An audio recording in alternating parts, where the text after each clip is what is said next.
10 Most Paused Batman, 1966. Moments I didn't expect this show to be this rewatchable. I mean, Batman, 1966 TV series, is fun, colorful, kind of over the top. But when you actually go back and pause certain moments, you start noticing things you completely missed the first time. And yeah, some of them are surprisingly weird. Let's start with something small, those fight scenes. You remember them, right? The big pow, bam, popping up on screen. But if you pause at just the right second, you'll notice how staged everything really is. And I don't mean that in a bad way. It's almost like watching a comic book come to life, frame by frame. And honestly, I didn't expect that to be so intentional. Then there's Adam West. The way he plays Batman is so serious that it actually makes everything funnier. But if you pause during some of his reactions, you catch these tiny expressions, almost like he knows how absurd everything is, but refuses to break character. That balance, it's kind of genius.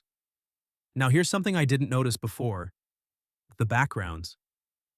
Sometimes, if you freeze the scene, you'll catch little details that feel off, props that look slightly fake, set pieces that don't fully match, and instead of ruining the scene, it actually adds to the charm. Because the whole show feels like it's in its own world. There's also the villains, and this is where pausing really pays off. Take the Joker, for example. His expressions are constantly changing. Wide grin 1 second, something completely different the next. And if you blink, you miss it. But if you pause, you see how much effort is going into every single moment. Same thing with Catwoman. The body language, the way she moves, it's not random, it's controlled, almost theatrical. And I didn't expect that level of detail in a show like this. Another thing that stood out: the camera angles. Especially during the climbing scenes, Batman and Robin scaling buildings, but the camera is tilted sideways. If you pause it, you realize how simple the trick actually is, and yet it works.